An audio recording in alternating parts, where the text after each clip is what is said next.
Bab 10, Pertemuan di Bayangan. Parkiran gedung tua itu gelap, hanya diterangi lampu jalan yang berkelip seperti hampir padam. Udara malam lembab membawa bau karat dan debu. Jam sudah menunjukkan pukul 10:05 ketika Budi sampai. Ia turun dari mobil dengan hati-hati, matanya menyapu sekeliling. Tak ada siapapun, hanya suara tes air dari pipa bocor di sudut bangunan. Ini gila, gumamnya. Namun beberapa detik kemudian, terdengar suara langkah pelan dari arah belakang.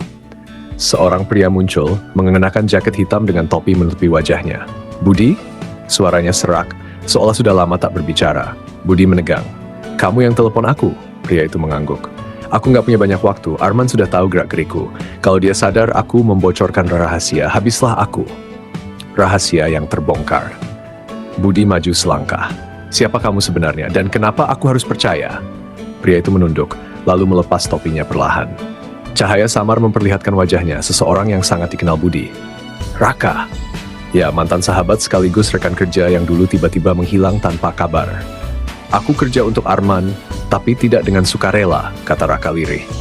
Dia mengancam keluargaku. Aku terpaksa jadi orang dalam yang melaporkan semua gerakanmu dan Nadia. Budi merasa dadanya ditusuk. Sahabat yang dulu ia percaya, ternyata selama ini yang membocorkan segalanya. Kamu sadar, Rak? Karena kamu, semua rencana kita gagal. Karena kamu, Nadia, dihancurkan di depan semua orang. Suara Budi bergetar menahan amarah. Aku tahu, Raka hampir berlutut. Tapi aku juga benci Arman, aku cuma nggak punya pilihan. Makanya aku hubungi kamu, aku ingin memperbaiki semuanya. Bukti yang hilang. Raka mengeluarkan sebuah flash disk dari saku jaketnya. Ini salinan asli. Bukti semua manipulasi Arman. Data ini belum sempat dia hapus karena aku simpan di server luar. Kalau kamu bisa menggunakannya dengan cepat, Arman bisa jatuh. Budi menatap benda kecil itu seolah itu cahaya terakhir di tengah kegelapan. Tangannya gemetar saat hendak meraih. Namun, tiba-tiba, brak! Seseorang memukul Raka dari belakang. Flash disk terlempar, bergulir ke bawah mobil. Budi refleks menoleh. Dari bayangan muncul dua pria bertubuh besar, jelas sekali anak buah Arman. Pergi, Bud! Raka berteriak sambil menahan salah satu pria. Ambil flash disknya, jangan biarkan Arman menang. Budi menjatuhkan diri ke tanah, meraih flash disk yang hampir masuk ke selokan. Namun saat ia berdiri, salah satu pria menghadangnya. Tinju besar melayang hampir mengenai wajahnya. Budi menghindar, tapi pukulan berikutnya menghantam perutnya keras. Nafasnya tersengal. Keputusan berat.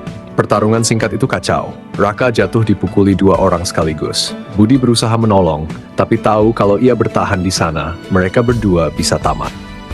Dalam detik yang menegangkan itu, Budi harus memilih.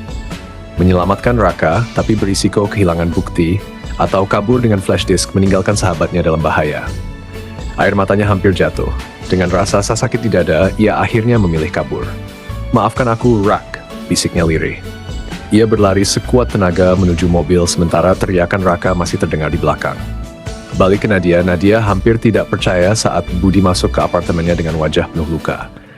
Bud, apa yang jadi? Budi menjatuhkan diri ke sofa, napasnya berat. Ia membuka genggaman tangannya menunjukkan flash disk kecil itu. Aku dapat ini dari Raka. Dia ternyata orang dalam yang kerja untuk Arman. Nadia membeku. Raka, sahabatmu itu.